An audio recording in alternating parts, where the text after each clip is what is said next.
Good morning, students. So, today we are going to start our annual syllabus. So, starting with chapter number 9, the brook. What is the meaning of brook? Brook is a small stream, छोटी सी नदी, पतली सी नदी. Or you can say झरना वरना. Okay. So, first I'll tell you something about this poem. Okay. So, this poem is written by Alfred Lord Tennyson. Here, Tennyson is a keen observer of nature who personifies a rocky stream while describing its cross country journey. This is why the word I appears as the narrator. Here जो Alfred Lord Tennyson है ये बहुत ही nature को अच्छे से observe करने वाला इंसान है जो कि एक रॉकी स्ट्रीम को यानी कि एक झरने को बहुत अच्छे से छोटी सी नदी को अच्छे से ऑब्जर्व करता हुआ अपनी रोड जर्नी से जाता है और देखता है. The stream originates from a place inhabited in aquatic birds like the coot and the heron. Then it takes a quick, sharp turn to enter a field full of ferns. It makes a bickering sound as it moves down the valley, crossing some hills and their ridges. It leaves behind many villages, bridges and a town.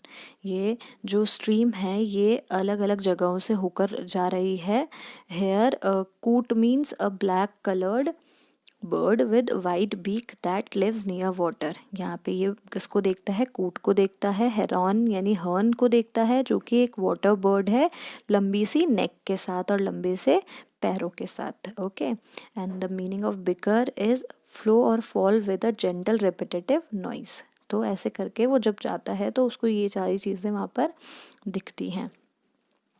The brook Philip, whose form it flows by before it plunges into a river, the author underlines man's helplessness before the cycle of birth and death. Here, it is also discussed about death of a man and birth of a man. It flows past beautiful land rich in vegetation. There are the willow weeds and mallows, colorful birds chirp, join humming insects and butterflies. The brook flows relentlessly until it meets the brimming river. ये जो झरना या जो छोटी छोटी नदियाँ होती है ये जब तक बहती बहती रहती हैं तब जब तक वो किसी बड़ी नदी से नहीं मिल जाती. Small fishes like the trout and the grayling live in its waters. The stream passes by lawns and meadows meeting shrubs like the hazel. ये जो छोटे छोटे नदियाँ होती हैं ये अलग अलग छोटे छोटे जगहों से पास होती हुई जाती हैं जहाँ पर खेत भी होते हैं, थोड़ी श्रब्स वगैरह ये सारी चीज़ें उन्हें मिलती है. और finally it joins the river. और फिर लास्ट में ये कहाँ जॉइन हो जाती है? रिवर में जाके, जो कि इसकी फाइनल डेस्टिनी होती है. The stream. So let's start the poem. First I am reading the stanza number first. Stanza means paragraph. Okay. First stanza is, I come from haunts of coot and hern. I make a sudden sally and sparkle out among the fern to bicker down a valley. Okay, here in this stanza, Tennyson, the poet, is describing a rocky stream. What he is describing, एक rocky stream को describe कर रहे हैं. The stream describes itself as a human being. जो stream है उसको कैसा माना गया है? Human being की तरह. Because the stream originates from a place which is a habitat of aquatic birds like the coot and the heron. जो stream है वो कहाँ से निकल रही है? एक ऐसी जगह से जहाँ पे बहुत सारे aquatic birds रहते हैं जैसे कि coot और heron. Then it takes a quick sharp turn to enter a field. और फिर वो एक sharp टर्न लेती है और एक फील्ड में एंटर करती है जहाँ पर फ्लावरलेस वाइल्ड फर्न ग्रोज होते हैं. मतलब जहाँ पर बिल्कुल जो छोटी छोटी काई होती है, छोटे छोटे से पानी के अंदर जो छोटे छोटे से पेड़ या आप लीव्स बोल सकते हैं वो उग जाती है वहाँ पे. Then it makes the bickering sound. और फिर बिकरिंग का मतलब क्या है? फ्लो और fall with a gentle repetitive noise. आवाज़ आती है पानी के बहने की, किसी से टकराने की, जैसे जैसे वो नीचे मूव करती है. To next paragraph. By 30 hills I hurry down or slip between the ridges by 20 thops a little down and a half a hundred bridges. In this stanza, what he's trying to say, the stream races past a land full of hills. जो ये stream है वो कहाँ कहाँ से गुजरती है, बहुत सारी हिल्स के थ्रू होकर निकलती है. द नंबर 20, जो 20 नंबर यूज़ किया गया है, 30 और 20, इसका मतलब कि ये बता रहे हैं कि वहाँ पे कितनी सारी हिल्स होती हैं. What is the meaning of ridges? The long, narrow top of a mountain or group of mountains. Okay. So as it continues its journey, it leaves behind many villages and a town, so many bridges. तो जैसे जैसे ये आगे बढ़ती जाती है, ये अपने पीछे इन सारी चीज़ों को छोड़ती जाती हैं. Okay, moving to next paragraph. Till last by Philip's farm I flow to join the brimming river. For men may come and men may go, but I go on forever. In this stanza, what poet is trying to say? The stream has assumed the garb of a human being. जो stream है वो किस तरह से मान ली गई है, एक ह्यूमन बीइंग की तरह. It knows a man called Philip whose farm it flows by before it plunges into a river full of water. अब ये जो स्ट्रीम है, ये क्या बोला जा रहा है यहाँ पे कि जो स्ट्रीम है ये एक आदमी को जानती है जिसका नाम है फिलिप, जिसका एक फार्म है जिसके थ्रू ये होकर निकलती है एक नदी में मिलने से पहले. Then the stream gloats over its ability to defy the time. अब it says that it has by the timeless existence of the stream and man's helplessness before the cycle of birth and death. अब इसमें क्या है कि जो इंसान होते हैं वो तो आते और जाते रहते हैं, लेकिन जो मैं हूँ मैं हमेशा ही चलती रहूँगी, क्योंकि जो स्ट्रीम है वो चलती जाएगी और एंड में एक नदी में मिल जाएगी. Moving to next paragraph. I chatter over stony ways in little sharps and traps. I bubble into aiding bays. I babble on the pebbles. First, read the meanings. Sharps and trebles. Sharps and trebles means in the highest musical sounds. What is the meaning of eddying? Moving fast in a circle. What is the meaning of babble? To make the low continuous noise of water flowing over the crops growing on it. Now this terrain this stream travels through is vast and varied. जहाँ जहाँ से वो गुजर रही है वो बहुत बड़ा है और अलग अलग तरह का है. It negotiates, turns, runs over trebles. वो छोटे छोटे पत्थरों, छोटे छोटे प्लांट्स के ऊपर से निकल रही है आवाज़ें करती हुई. When it dashes against the innumerable stones and pebbles, it makes a continuous drone. और जैसे ही वो अलग अलग जगहों से निकलती है, स्टोन्स के ऊपर से निकलती है, तो जो साउंड बनाती है वो सुनाई में आता है या वो हम इमेजिन कर सकते हैं. Moving to next paragraph. With many a curve my banks I fret, by many a field and fallow, and many a fairy foreland set with willow, weed and mallow. In this, what is the meaning of fret?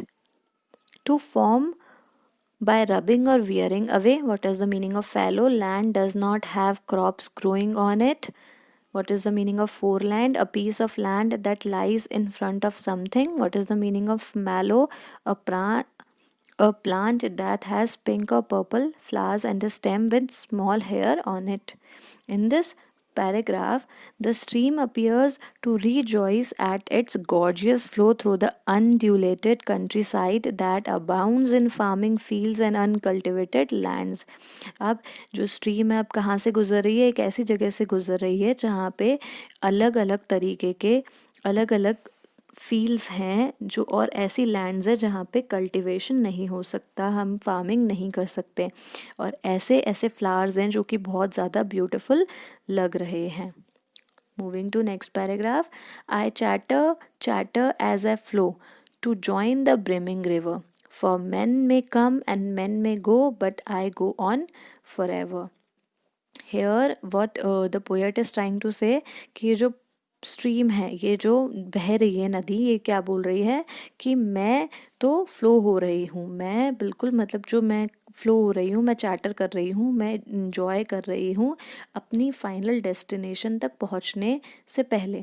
Final destination क्या है? River में मिलना, उसको जो छोटी सी नदी को बड़ी सी रिवर में जाकर मिल जाना, वो उसका डेस्टिनेशन है. तो तब तक वो आराम से इंजॉय कर रही है. Moving to next paragraph.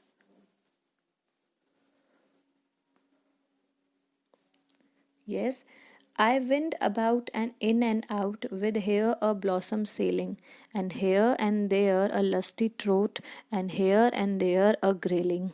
What is the meaning of trout? A kind of fish. What is the meaning of grayling? A kind of fish. Here, trout and grayling are kind of fish. So here the stream is continues with this chatter. It flows stanza. The stream continues its journey amid the flora and fauna of the countryside. It gets a flower as its companion. It carries the flower along. It happily offers sanctuary to small fishes like the trout and the grayling. अब जो stream है, जो नदी है, वो कहाँ से गुजर रही है? बहुत सारे पेड़ पौधों के साइड से निकल रही है. अब उसके अपने साथ साथ वो कुछ फ्लावर्स को लेकर निकल रही है, और साथ में उसको कौन मिल रहा है? फिशेस मिल रही हैं, अलग अलग काइंड्स की, अलग अलग टाइप्स की. Moving to next paragraph. And here and there a foamy flake upon me as I travel, with many a silvery water break above the golden gravel. What is the meaning of foamy flake? Foamy means covered with foam. Flake, a small piece of something. Water break, a break in the flow of water. Gravel, small rounded stones often mixed with sand. Here, now in this stanza, the stream encounters turbulence along its way as it hits various obstacles like stones, rock pieces, and gold covered gravels. The splash creates foams and bubbles. These foams shine brightly in sunshine, assuming a silvery glow. अब जहाँ से वो गुजर रही है तो उसको बीच में छोटे छोटे पत्थर, स्टोन्स, पेबल्स मिल रहे हैं, जिनसे टकराने की वजह से जो घाज बनता है, जो छींटे निकलते हैं, वो वाइट कलर के निकलते हैं, जो धूप में चमक रहे हैं. Moving to next. And draw them all along and flow to join the brimming river. For men may come and men may go, but I go on forever. और ये सब क्या कर रही है? वो धीरे धीरे अपना रास्ता निकालती जा रही है, क्योंकि उसे अपने डेस्टिनेशन तक पहुंचना है. I steal by lawns and grassy plots, I slide by hazel covers, I move the sweet forget-me-nots that grow for happy lovers. What is the meaning of hazel? A small tree that produces nuts that can be eaten. अब वो now in this paragraph, the force of the flowing water of the stream pushes all that come its way. जो पानी का जो बहाव है वो इतना तेज़ है कि वो अपने सामने जो भी आ रहा है उसको पुश करती हुई निकल रही है. The destination remains the same. उसका डेस्टिनेशन सेम है एकदम. क्या है? उसकी ब्रिमिंग रिवर, जहाँ पे उसको पहुँचना है. अब उसके अलावा it leaves behind shrubs like Hazel. अब वो अपने पीछे सबको छोड़ते हुए जा रही है, हेज़ल को भी छोड़ते हुए जा रही है. Hazel is a tree that produces nuts. एक हेज़ल एक ऐसा ट्री है जो नट्स, जिसमें से नट्स निकलते हैं. Now it carries them gladly, thus the stream becomes nature's messenger of love, life and longevity. अब यहाँ पर जो ये नदी है, ये सारी चीज़ों को अपने साथ साथ कुछ को लेकर जा रही है, कुछ को पीछे छोड़कर जा रही है, और यहाँ पर ये एक मैसेंजर बन रही है कि हमें एकदम स्मूथली अपनी लाइफ निकालनी चाहिए. I slip, I slide, I gloom, I glance. Among my skimming swallows, I make the netted sunbeam dance against my sandy shallows. The meaning of slide is move easily over a. Here in this paragraph, what stream is trying to do? The stream has to maneuver its way past the many obstacles that tend to stop it. क्या बोला जा रहा है कि जो stream को बहुत सारे ऑब्स्टेकल्स मिलते हैं, मतलब बहुत सारी चीज़ें मिलती हैं जो उसे रोकना चाहती हैं, लेकिन फिर भी वो उन्हें उनसे बिना रुके वो कंटिन्यू आगे बढ़ती जाती है. But the stream is unstoppable. Obvious सी बात है, जो स्ट्रीम है वो रुक ही नहीं रही है. It flows as the swallow birds looking for insects skim over the surface of its water. ये बिल्कुल कैसे बढ़ती जा रही है? जैसे एक बर्ड को अगर कोई इंसेक्ट मिल जाए खाने के लिए, तो क्या वो बर्ड छोड़ेगा? नहीं छोड़ेगा. तो वैसे ही ये जो स्ट्रीम है ये भी अपने जो डेस्टिनेशन है, अपने गोल की तरफ बढ़ती जा रही है. I murmur under moon and stars in brambly wilderness. I linger by my shingly bars. I loiter round my cresses. Here, brambly means full of wild bushes having thorns. Wilderness means a large piece of land that is not used for any purpose. Shingly means covered with stones. Loiter means move aimlessly. Cresses means plants with small leaves. Here, the stream has no break in its journey. ये इस नदी का कोई भी break नहीं है, ये रुकेगी नहीं. During its journey at night, जब ये इसकी जो रात में जो ये निकल रही है, it sees the moon and the stars. ये हर चीज़ को देख रही है, मून को देख रही है, स्टार्स को देख रही है. The wildness of the surrounding full of the thorny brambles, मतलब हर जो उसके सराउंडिंग्स है जहाँ से गुजर रही है वहाँ पे बहुत थॉर्नी जो श्रब्स हैं वो हैं, ये सारी चीज़ें पेबल्स हैं, ये उसे रोक रहे हैं. It mingles with the sand pebbles and the cabbage like plants. This stretch of the journey appears to be slower in pace. और इस वजह से जो उसकी जर्नी है यानी कि पानी का बहाव है वो थोड़ा स्लो हो जाता है. And out again I curve and flow to join the brimming river. और इस लेकिन फिर भी मेरी जो पेस है, मेरी जो स्पीड है वो स्लो होने के बाद भी मैं वहाँ से बाहर निकलती हूँ, कंटिन्यू करती हूँ अपनी डेस्टिनेशन तक पहुँचने के लिए. And what is destination?